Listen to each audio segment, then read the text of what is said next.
Hello, everyone, and welcome to another exciting version of Chip Talks Health podcast. Today, we're going to talk about testing. Testing, I think, is something that's super important, certainly for holistic practitioners. We need a way, let's say, to show our customers that they're getting better, and we need a way to provide that feedback to people.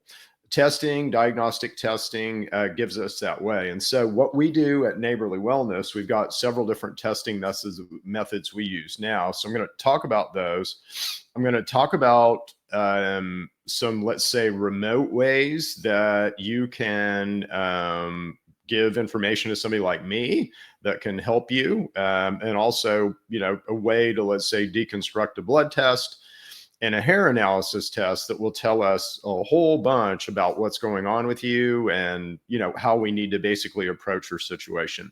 So why is this important? Well, let me talk you guys through that real quick, because again, it's really important when I'm looking at you and your health that we get a good understanding of what's going on with you, but certainly and most likely what's infecting you. And if you're infected with a bacterium, that's a method and route of, let's say, treatment. And there's a natural products route of treatment, and there's a pharmaceutical, line of care. And then there's kind of a behavior diet, way to deal with that stuff. With something like a parasite, so like a hook, round, and pinworm or a tapeworm or something like that, again, the treatment method is different. The herbs and things that you would use are different. The pharmacological stuff that you would use is different. So it's a different treatment method. Viruses and funguses are somewhat similar, but again, they require a different treatment method. So it's really important to understand, like, if you're sick, if something is going on with you, or if you're not feeling well, what's going on. Now, if you have high blood pressure, you're likely infected with something. Again, blood pressure just doesn't go up just because God doesn't decide one day, hey, Chip, I think I'll make your blood pressure 10 points higher. It doesn't work that way. It takes an insult. It takes something to basically cause that change to drive blood pressure higher.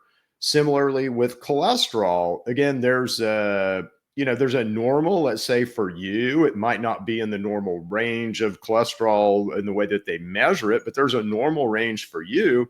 If you're above that normal range, certainly on LDLs, it means that you're infected or traumatized in some way, that your body's working really hard to heal something. Okay. So all these tests mean something. They mean something to the current medical system, but they also, let's say there's a deeper look and a deeper dive into some of these tests that you can do as a holistic practitioner, or you can do for yourself or your family, that will give you a lot more information about what's going on than what you get from the doctor. Now, I will say this, that Chat GPT and some of the other AI models are getting really good at interpreting and reading a blood test. In fact, they'll likely give you way more information than your doctor is giving you, which is good, right? So we all need, not so good for the doctor, good for us. Doctors need to come up to speed now. And again, if I'm a doctor, if I'm a physician out there, I'm worried about my situation. I'm worried about my lack of education, to be honest, around all of these natural products and kind of natural healing and holistic principles, which are going to win the day. I mean, all these things will be in insurance. They will be in the medical system. It's just a matter of time, because we all want them to be. And we've all really lost faith in the current medical system to some degree. And, for me, I've just lost faith in general healthcare of the medical system. Let's say there's way better ways to treat and take care of yourself generally than, blood pressure medication and statins and all that, right? So there's a way to handle all that naturally. But gee, if I get shot or run over or something like that, take me to the damn emergency room.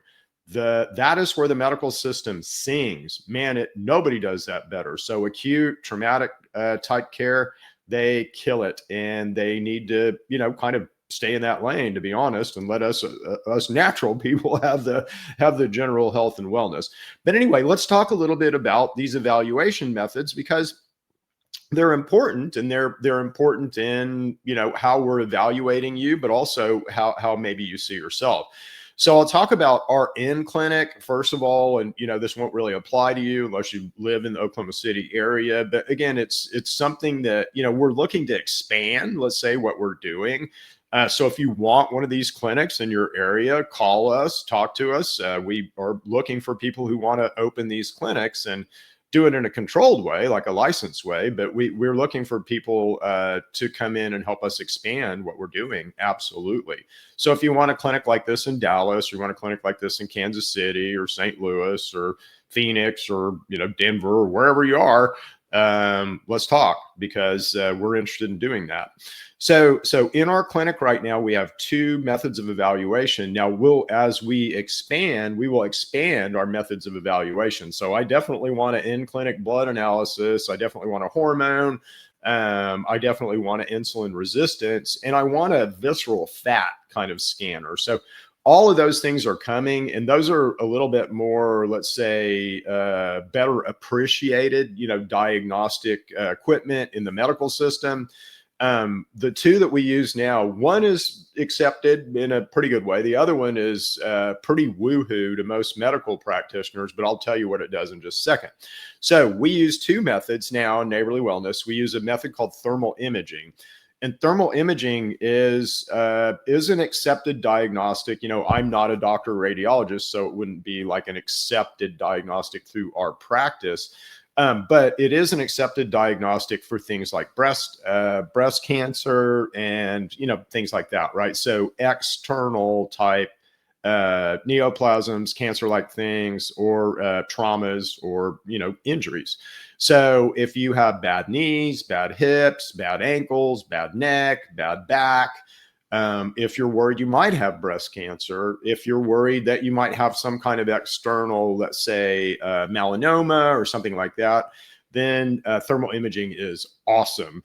And the way thermal imaging works, it's really cool, is your body is always trying to maintain a core temperature. And you can think of that as 98.6, but it's different for everyone. But your body's always trying to maintain this core temperature. And that's on both sides of your body and all throughout your body. You're generally a little hotter here in kind of your heart, let's say metabolic area, than you are at your extremities, but not much, maybe a degree, at most. So it's a real tight box that temperature should stay in. And so, we see all the time, what we'll see is everybody's inflamed in their lymphatic regions. And that just means chronic inflammation. And, that's great. We can actually measure that with the thermal imaging camera, believe it or not. So I can measure your amount of chronic inflammation, but I can't really see what is infecting you or what's causing the chronic inflammation, which is somewhat frustrating. So the great thing about thermal imaging, it's really good at external stuff, but it doesn't tell us anything about what might be going on inside of you. It certainly will indicate that there's stuff going on, but it doesn't give us much information. So fast forward to the bioresonance machine. I have to do all my non-medical disclaimers about this. It is not a medical device. I am not a doctor. It is not meant to diagnose you. It is an informational tool. It works in frequency, which is really cool, but it scans your body and it gives information about what it thinks is going on in the body. It looks for dysregulation in organs, but the best thing that it does is it will look for pathogens in you, and it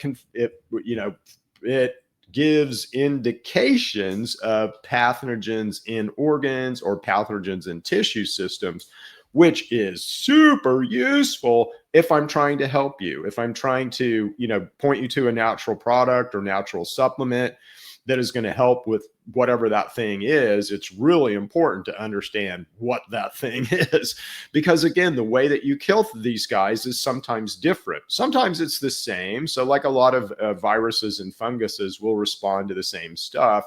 But again, it's not the stuff that hookworm and pinworm will respond to, or H. pylori will respond to. So it's really important to understand what is infecting you. Okay, and we actually in the bioresonance, we actually get a name, right? So we can actually see or at least a, informational name. It's by no means a confirmation that that thing is inside of you, but we get a lot of direction, I guess, out of that machine. And so I like it for that reason.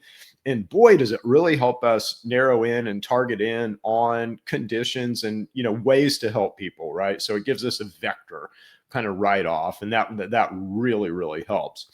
But what will we plan to add? Definitely, we're planning to add blood testing, and I'll tell you why in just a second. We're also going to add hair testing, and that is available now. So you can now get hair testing. We'll have a landing page up for the hair testing probably by the time this video comes out. So look in the bottom of the video for a link to the hair testing landing page on Neighborly Wellness, and that'll be a great service. Hair testing is great stuff. And I'm going to literally walk you through line by line hair testing and a blood test, a CBC blood panel, in just a second. The other thing, though, that we're going to bring in is a visceral fat scanner.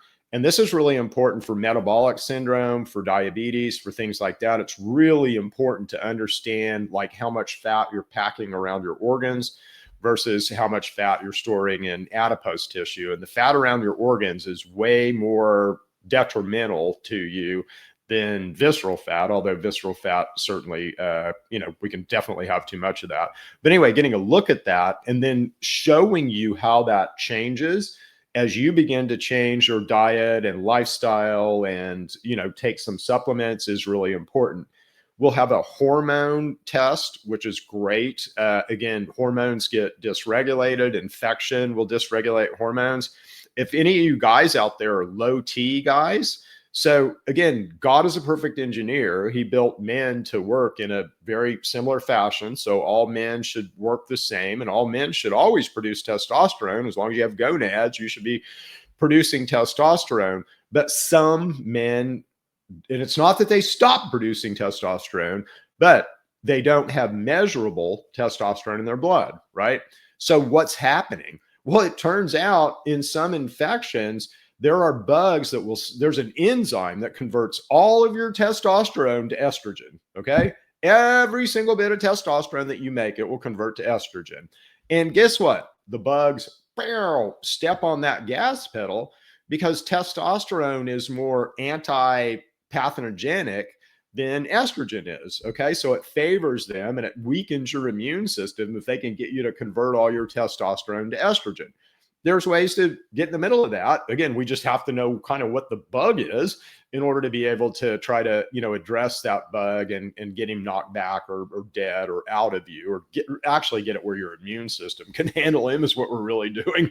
And so that's super important. And it's certainly super important in something like a low T situation if you're a man. But here's the thing that I really want to drive home is that is not you. That is not God broke you or God decided, hey, I think I'll just let Chip not produce testosterone today. There's another reason for that. There's a critter, there's a bug involved in that whole loop, okay? So anyway, it's important to get a look at that for you. It just helps us build this kind of infection case and helps support, everything that we think is going on.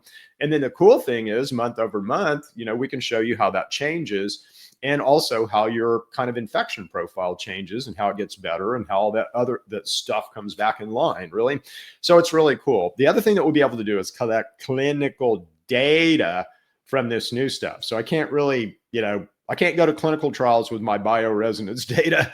I can't go to clinical trials. Well, I might be good with thermal imaging data, but I definitely can go to clinical trials with blood analysis, with hormone analysis, with insulin resistance and things like that. Those are well accepted diagnostics. So we're pretty excited about that. And we're also pretty excited that as we grow, we can expand this footprint. So we want these locations everywhere. And if there's not one near you, then, open one, find a buddy, and let's get one open by you. All right. So let's walk through a little bit of information here about hair tests. So we'll have these hair tests available by the time this video comes out. We have them available now. We just don't have the landing page built, but that should be done by the time this video comes out. So let me talk a little bit about hair analysis. Well, let's do blood first. So we'll talk about blood first. So you guys have all seen a CBC, basically a complete blood count test. And let me walk you through the markers on a CBC test, because these are really important. And I'll give you some information as you're reading a test to kind of defend, let's say, against anything a doctor might tell you or the medical system might tell you. Again, they're interested in selling you a surgery. They're interested in selling you a drug. They're interested in selling you a, plaque or a something beyond, sitting there in front of that physician, right? So he's analyzing you and thinking about what the next steps are for you. And, in a money situation, it's better if you need something, right? And that's sad, but that's true. And certainly not all doctors operate that way. I'm not, casting them all in that bucket, but a lot of them do. And you just need to be aware of that. We need to all, defend ourselves, right? And be able to protect ourselves. And the way we do that is with knowledge and information. So the first big thing on a CBC blood test is RBC count. That is red blood cell count. And if your red blood cells are high, that means that you're likely dehydrated. So you've got either you're not drinking enough water or your hormone situation. This is why we need to test hormones like aldosterone is messed up and your, kind of salt water balance is out of whack if they're too high. If they're too low, that means that you're anemic. And that is a hallmark of infection is anemia. Anything alive needs to basically move electrons, and the easiest way to move electrons is through metals. And all these bugs will grab metals, and they like iron. So as they begin to develop an infection, they will begin to rob your blood system of iron, which will make you anemic and will cause your red blood cell count to go down. Hemoglobin is kind of another measure of this, of anemia, and it's basically how much oxygen your blood is carrying. You want the highest volume of oxygen possible in your blood. What a lot of these bugs do will hijack the whole red blood cell system. So they're after the iron, but as they get the iron, this messes with your ability to form whole red blood cells. And so you won't be able to oxygenate as well as you think you should. And this will result in chronic tiredness and, not being able to walk up that flight of stairs the way that you used to, all those type things. So hemoglobin and the amount of oxygen that you're carrying in hemoglobin is super important. Water, oxygen, and electrons are what make you go. So we've got to have enough basically oxygen in our red blood cells. Okay, our hematocrit is another measure. Again, this is the percent of blood that's made up of red blood cells. So it's just a measure of in your blood, in your blood system, how much of it is red blood cells. And if that's low, again, that's going to mean anemia or you have an open wound and you're bleeding. If it's high, that's another measure of dehydration. Okay, so some other a little bit more esoteric measures. So there's a MCV, and that's a mean corpuscular volume, and that's the size of your red blood cells. So some people make small, basically less in size red blood cells. And again, that's another indication of iron deficiency or just this whole kind of cycle of where you're not making proper red blood cells. And again, God is a perfect engineer. What would do that? Infection or environment. That's about it. You wouldn't normally, unless you have sickle cell, you wouldn't normally not make good red blood cells. Okay. So if you're low, again, that's another indication of anemia or iron deficiency. And if you're high, if your red blood cells are basically too big, that is a B12 or a folate deficiency. Okay. So if they're too big, that means you're not getting enough B12. Why would you not get enough B12? Again, there's bugs in your gut that will sequester B12 and rob you of B12. So MCHC, that's mean corpuscular hemoglobin concentration. And that's just the concentration of basically the amount of red blood cells. So, and if that's low, that means that, you have hypochromia, which is an inability to make red blood cells. Red cell distribution width, and this may or may not be on your CBC. I really I don't recall seeing these on CBCs, but it means a variation in the red blood cell size. And so if it's high, you've got mixed anemia. And if it's low, it's kind of iron and B12 deficiency, or sorry, B12 folate deficiency. Okay, so the more important guys, though, and this is, and again, red blood cells are important because they're going to give that look at anemia versus dehydration and vitamin deficiency a little bit. White blood cells, though, are where we really get into some stuff. And again, white blood cells are what your immune system will produce in order to defend you, but will also begin to produce if you have some kind of infection. So the white blood cell count is super important. Again, the total white blood cells, if that's high, if that's above, let's say, the range, that means that you're infected and inflamed. And if it's low, it means that you've got some immune suppression going on. So, something is knocking back or lowering your ability to defend yourself, and we don't want that. Okay, so the most important thing, though, is in the white blood cell count, it will give a breakdown of differentiation of white blood cells. And so white blood cells, as they're trying to attack things, they will be cued by what those things are. And so you'll begin to differentiate your white blood cells based on kind of what you need to go attack. So the differential is super important. So the neutrophils, lymphocytes, monocytes, eosinophils, and basophils are really, really important to understand. So let's walk through this. So neutrophils, and you'll have a range, on your CBC. But if you're high in neutrophils, and that would mean kind of over 60% of your white blood cells are neutrophils, that means you've got a bacterial infection. That means you've got some kind of bacterial infection, or that you're under some kind of immune stress. So something is going on in your immune system that you're feeling like you need to defend yourself. And this is the first line of defense, is neutrophils are the first line of defense. Now, if neutrophils are low, that means that you've got some suppression going on. So something is suppressing your immune system and not giving you the ability to differentiate enough to fight. And that would be low, below 40%, let's say. Lymphocytes, if they're above, and lymphocytes are what we use to fight cancer. They are a little bit more involved. They're also what we use to fight viral infections. So they're more of a type 2, immune response, if you will, an adaptive immune response.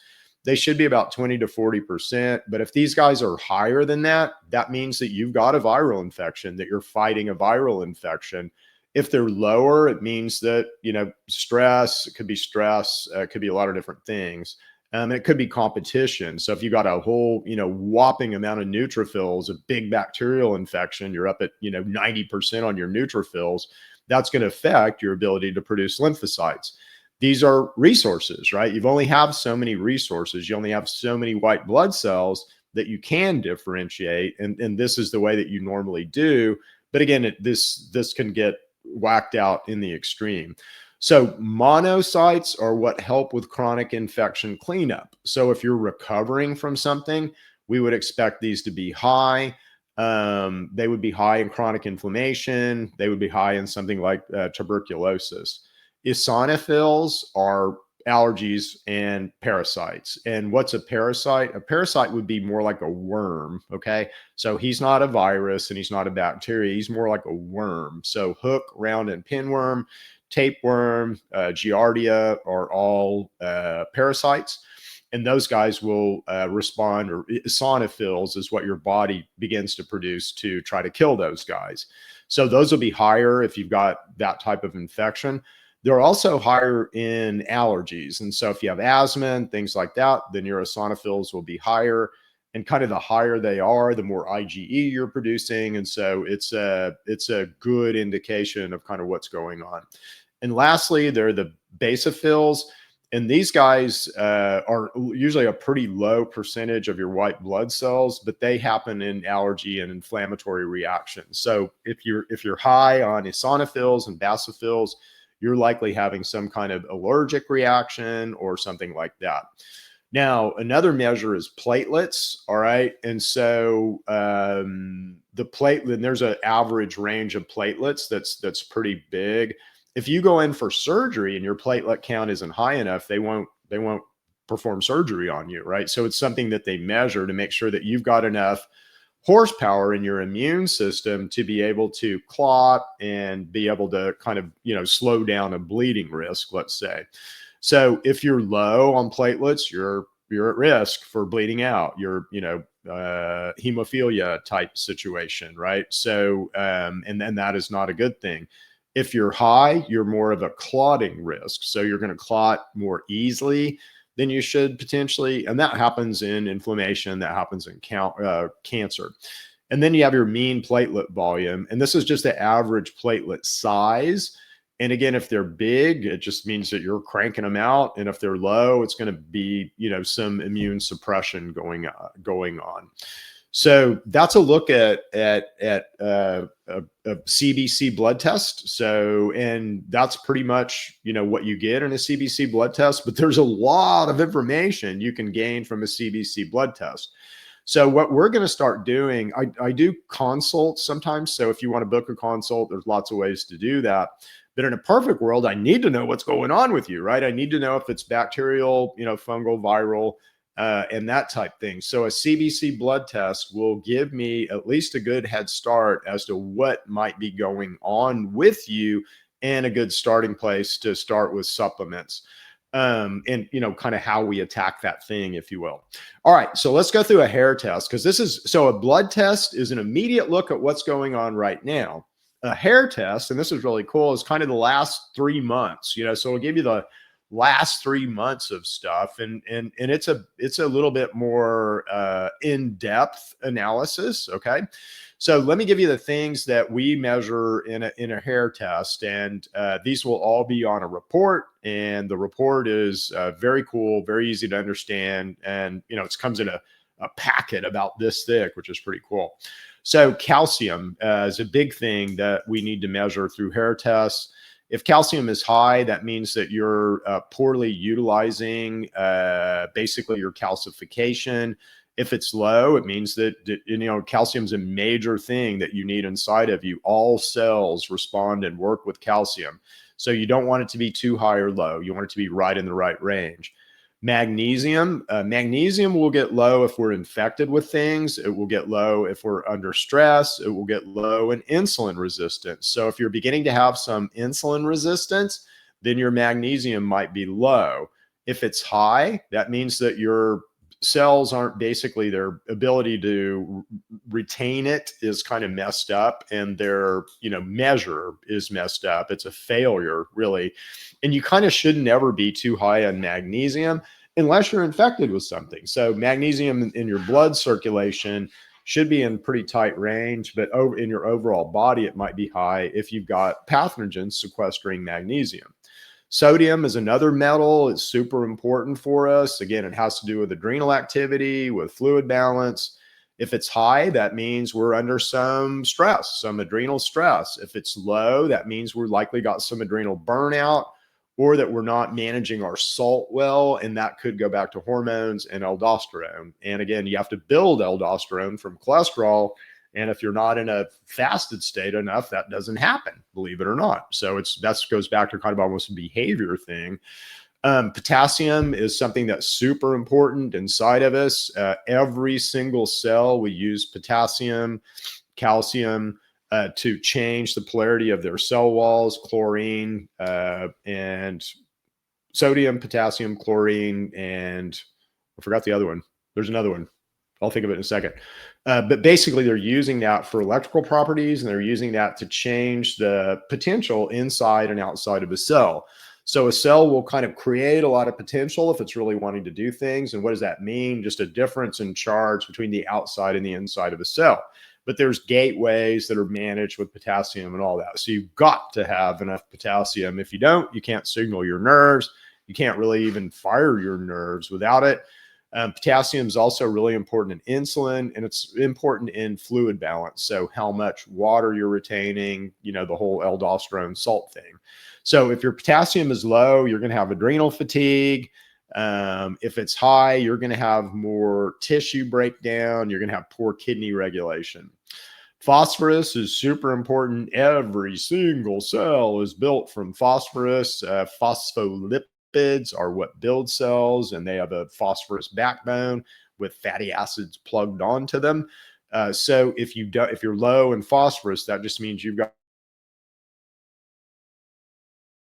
and you're malnourished in protein, really. So protein is where we get phosphorus, and super important that we get enough phosphorus. Now, the other thing that hair analysis will measure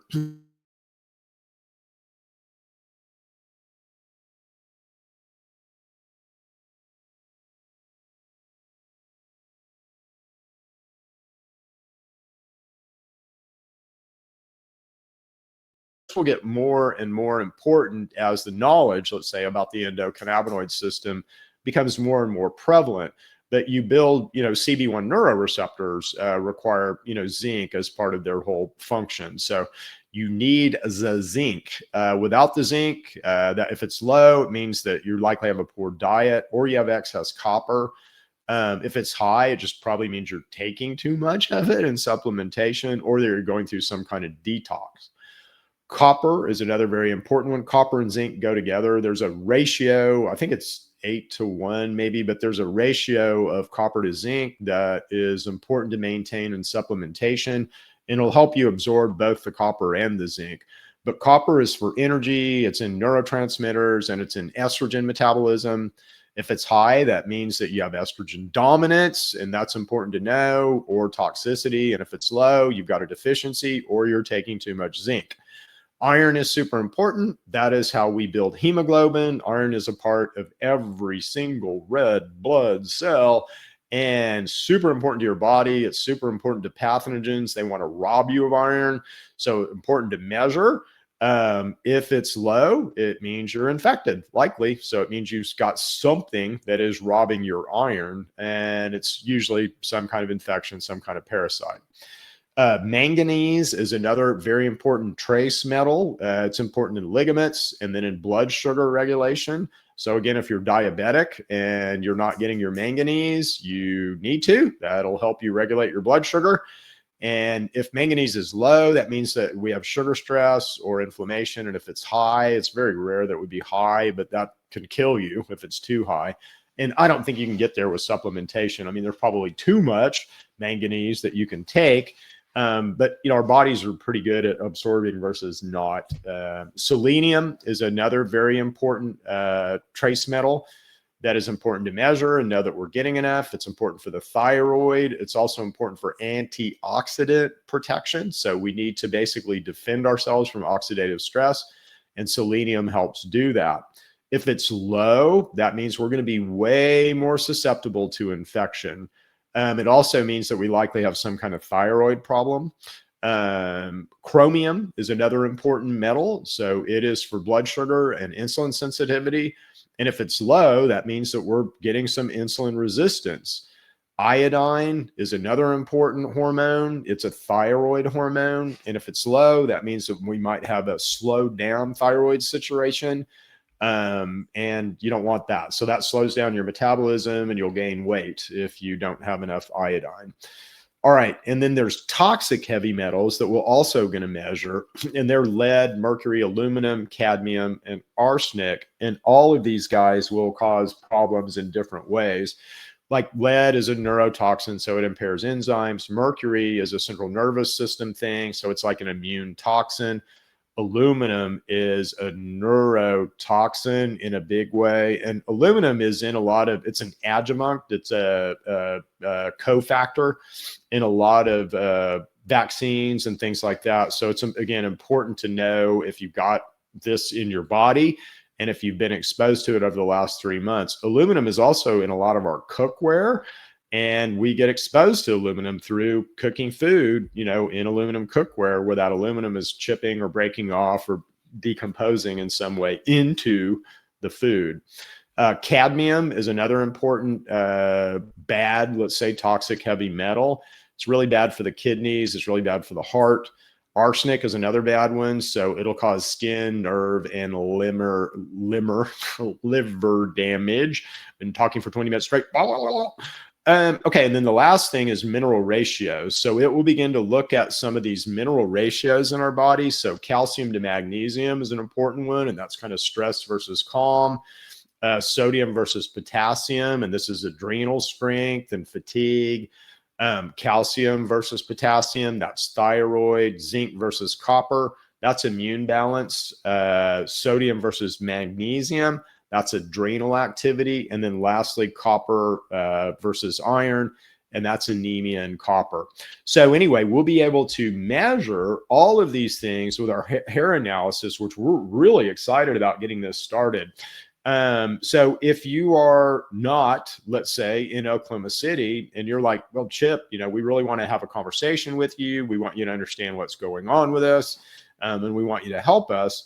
Then we now have two ways to basically ask people to perform these tests and then send the test results in so that we can help them better. Anyway, diagnostic testing, and some of these aren't when you say diagnostic testing, it's kind of a medical term, and I don't mean it to mean that. I just mean more testing you, giving you the results of those tests, letting you understand where you're at, and then showing you either by your own diet, your own changes, your own behavioral changes, or through supplementation, how you can change those markers. I think is super powerful. And it just cements home the power of this method, the power of kind of, how we work. And again, we work in a little bit different way than we've been taught, but it just cements home all of those things. So it's always going to be a part of what we do. All right. So if you like what we're doing, come check us out at Neighborly Wellness. There's a bunch of information on that website. So neighborlywellness.com. If you're looking for awesome supplements that are patented backed, then go look at TrueMedX.com. You might also look at the Learning Center on TrueMedX.com. There is a ton of information out on the Learning Center. We continue to expand that. The podcasts are out there. There's white papers out there. There's blogs out there. If you want to learn about how you work, that TrueMedX Learning Center is the place to go. All right, so we'll leave it here for this week. We'll see you guys back next week for another exciting version of Chip Talks Health Podcast. See you guys. Bye-bye. Thank you for tuning in to Chip Talks Health, where we uncover the truth so your body can do what it was designed to do, and that's heal. If today's episode helped you think differently about your health, give us a like, subscribe, and share it with someone who needs it. Want to go deeper? Visit TrueMedX.com to explore science-backed solutions, or book a Bioresonance scan at Neighborly Wellness to find out the root cause of what's holding you back. Until next time, stay curious, stay well, and keep listening to your body.